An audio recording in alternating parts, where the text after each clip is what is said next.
सेठ दाऊद ने बड़ा वकील किया है, आज तक कोई केस हारा नहीं है। अपना बाप बेटी की भीख मांगेंगे। बेटा फैसला किया है और पिया खुद ही ज़बान काम करे। हेलो फ्रेंड्स, सारे हरबे आजमाने के बाद भी सेठ दाऊद को अभी तक कोई कामयाबी नहीं मिली थी। उसे समझ आ चुका था कि पिया और सावल को हराना इतना आसान नहीं है, इसलिए अब वो इस मुल्क का सबसे बड़ा वकील हायर करेगा। वो अब कानून के जरिए पिया और सावल को शिकस्त देना चाहता था। वो बहुत खुश था कि पिया और असलम कबाड़िया जैसा गरीब इंसान इसका मुकाबला नहीं कर पाएगा, क्योंकि इनके पास ये केस लड़ने के लिए इतने पैसे ही नहीं है। सेठ दाऊद को पूरा यकीन था कि बहुत जल्द वो ये केस हार जाएंगे।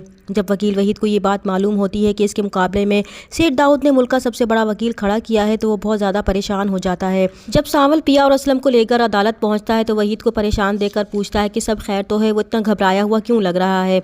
तब वहीद सावल से कहता है कि सेठ दाऊद ने मुल्क का सबसे बड़ा वकील हायर किया है, अब हमारा जीतना बहुत मुश्किल लग रहा है, क्योंकि वो आज तक कोई केस नहीं हारा है। तो सावल उसे तसल्ली देगा कि वो परेशान न हो, क्योंकि वो सच पर है और उसे यकीन है कि सच की ही जीत होगी।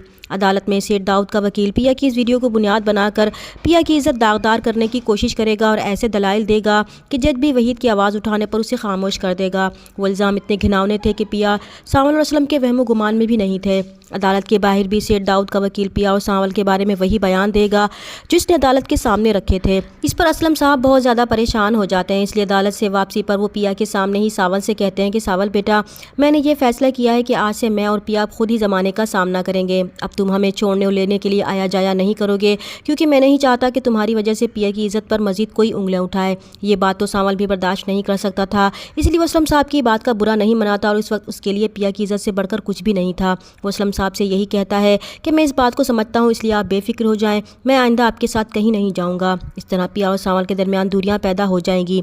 सेठ दाऊद का वकील पहली पेशी की कामयाबी के बारे में बताने सेठ दाऊद के घर जाएगा और खुशखबरी सुनाएगा कि बहुत जल्द ये दोनों बाप बेटी इसके कदमों में गिरकर माफ़ी की भीख मांगने उसके पास आएंगे। जिस कामयाबी पर सेठ दाऊद भी खुश हो जाता है, तो ये सब कुछ आलियार अपनी आंखों से देख लेता है और बहुत ज़्यादा परेशान हो जाता है। इसके सामने अपनी बाप की हकीकत आ चुकी थी। वो यकीन नहीं कर पा रहा था कि इसके बाप का दूसरा चेहरा इतना घिनौना भी हो सकता है। अब उसे पिया की बहुत ज़्यादा फिक्र होती है और वो पिया की खैरियत मालूम करने के लिए लुबना को फ़ोन करता है कि पिया यूनिवर्सिटी आ रही है या नहीं, क्या इसकी पिया से मुलाकात हुई है। तो लुबना भी आलियार के इस तरह पूछने पर परेशान होकर पूछती है कि आखिर वो इसके बारे में क्यों पूछ रहा है, लेकिन आलियार इसकी बात को टाल जाएगा, क्योंकि इसका मकसद पिया की मदद करना था। अपने बाप की वजह से वो खुलकर पिया की मदद भी नहीं कर सकता था, लेकिन सच की इस जंग में वो पिया के साथ था और पसे पर्दा रहकर वो पिया की हर मुमकिन मदद करने का फैसला कर चुका था। चैनल पर नए हैं तो प्लीज़ चैनल को सब्सक्राइब कर दें। मिलते हैं नेक्स्ट वीडियो में, तब तक के लिए अल्लाह हाफिज़।